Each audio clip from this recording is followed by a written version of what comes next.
திருத்தூதர் பார்த்தலமேயு.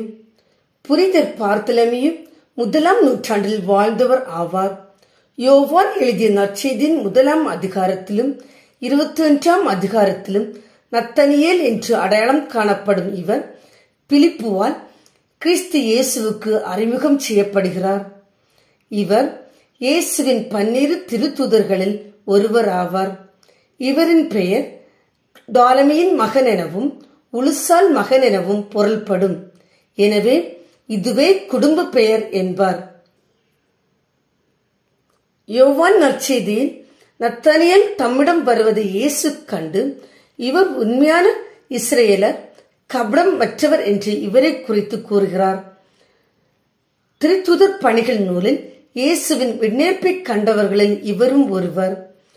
தூய ஆவியின் வருகைக்கு பிறகு ஆர்மீனியா, இந்தியா மற்றும் பல இடங்களில் மறைப்பணி புரிந்தார் என்பது மரபு செய்தி. இந்தியாவில் இவர் மறைப்பணி ஆற்றினார் என்பதற்கான 2 பண்டைய சாட்சியங்கள் உள்ளன.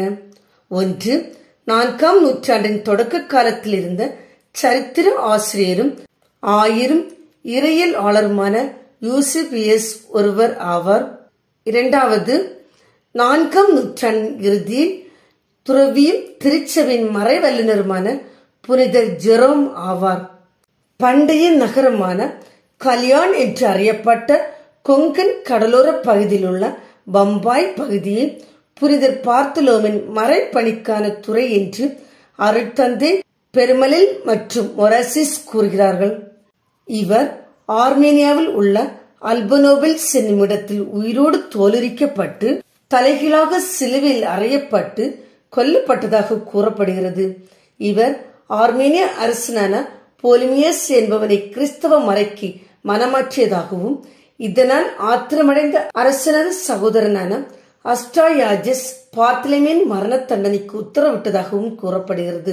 13ஆம் நூற்றாண்டில் இவர் மறைசாட்சியாக மரித்த இடத்தில் பெரிய ஆர்மேனியாவின் வஸ்புரகன் பிராந்தியத்தில் புனித பார்த்தலமேயு துறவு மடம் கட்டப்பட்டது. இது தற்போது தென்கிழக்கு துருக்கியில் உள்ளது. இவரது திருவிழா ஆகஸ்ட் 24ஆம் நாள் கொண்டாடப்படுகிறது. ஜெபம். எம்மை என்றும் கரம்பிடித்து வழிநடத்தும் அன்பிறைவா, நாங்கள் இப்புனிதரை போன்று உமது மறை உரைகளை தியானித்து அதன்படி வாழ்ந்து ஜெபத்து துணையோடு உம்மை உறுதியாக பற்றி உம்புகளை உலகோர்க்கு பரப்ப உம்பரம் வேண்டி உம்பாதம் சரணடைகின்றோம். ஆமீன். தூய பார்த்தலமேயு எங்களுக்காக வேண்டிக் கொள்ளும்.